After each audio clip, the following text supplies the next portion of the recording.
is it always true that when you take any even number and you add to it any odd number, you're always going to get an odd number? Well, let's think about it, right? First few examples you should think of in your head would be 2 and 3. Well, that's going to be 5, that is odd. Think of 1 and 2, that's going to be 3, right? That's odd. 7 and 6, that's going to be 13. Okay, so we've already established a few examples where this could be true. So, and I can't think of any counterexamples, so let's just assume it's true. Let's try and prove this as if we know it's true. So, first let's write it as a mathematical statement. We're saying for any even and for any odd. So this is a for all proof. So we're going to write down for all, and let's create two variables for even and odd. We'll call all even numbers A and all odd numbers B. So we're going to say for all or for any integers A and B, such that A is even and B is odd, is A plus B odd? This is our actual question, right? Now, so usually I would write if A is even and B is odd, then A plus B is odd. This is the same way of writing that, where you can replace such that and is with if, then, right? That's really all this is. It's useful to see this written in other ways usually, so that you can better understand these problems when you're given this statement, because this is usually what you're going to be given, not this. This is just so you understand the problem more holistically, because the average person, especially a beginner, is going to find it very hard to have to read this. Anyways, okay, great. Well, what do we need to know for this proof? For this proof, we need to know what odd means, and we need to know what even means, right? So let's remind ourselves of the definition of even and odd. Let's start with even. So an even integer is defined as, so let any even integer x be such that x is equal to 2k for some k that's also an integer. So what this means is, when you think of integer, can you make that equal x and find k where k is an integer? So pick any number x, any integer x, whether it's 3 or 5 or 17 or 6, and see if you rearrange for k if you get an integer. If you don't, it's not even. Now odd we're going to define also x, why not, is an odd integer is any integer x such that x can be written as 2k plus 1 for some k that's also an integer. Okay, great. I'm just going to rewrite this a little neater. We have our two definitions we're going to work with. We have our mathematical statement we're going to try and prove. So let's start, right? This is a for all or an any proof. So what you should do is, before you even start critically thinking, is think of the word let, right? Let. Okay, great.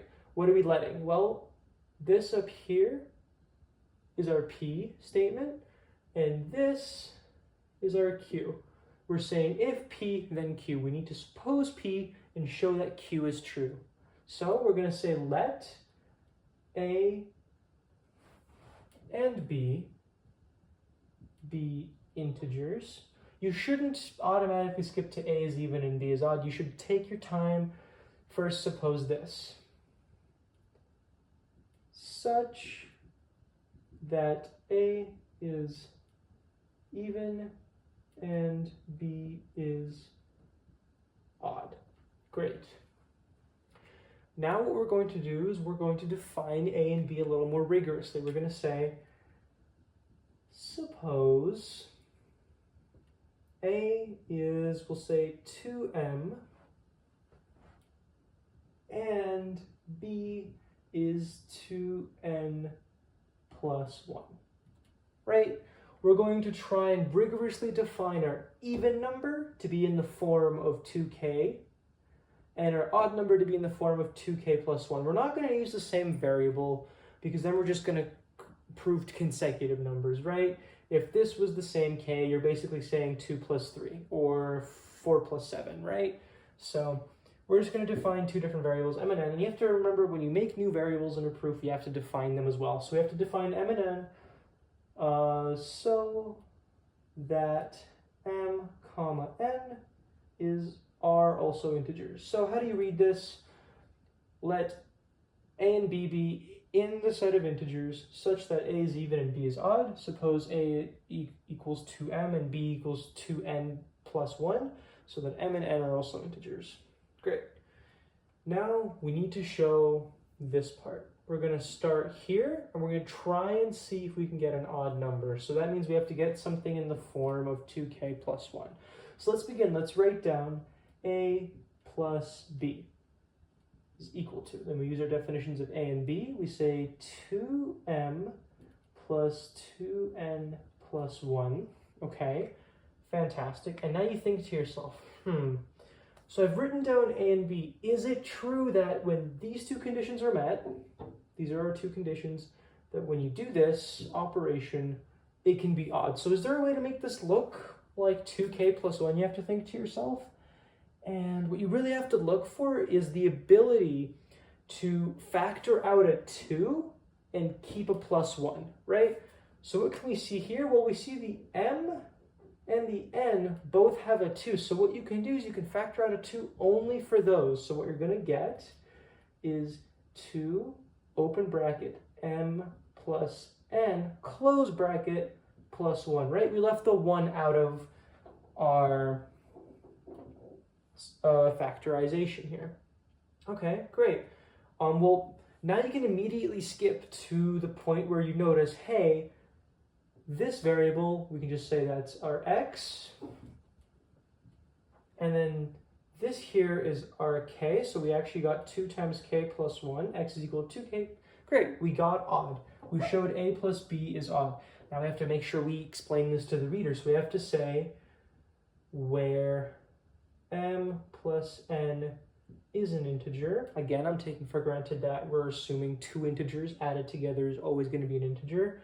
I actually don't even know if there's a proof for that. I know I've been saying that for some of the videos, but I maybe there is, maybe there isn't. I just know that at least I can't think of any weird way you would add two integers and get a decimal, right? So anyways, define this, and then you tell the reader, okay, since a plus b is equal to 2m plus n plus 1, then a plus b is odd.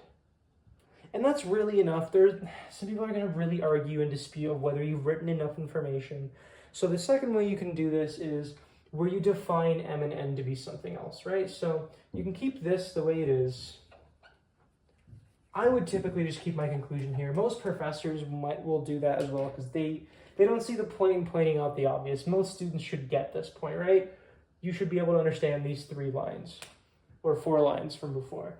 But instead you could say, let m plus n equal k, then a plus b is equal to 2k plus 1, or you might even be more explicit and say m plus n plus 1 is equal to 2k plus 1.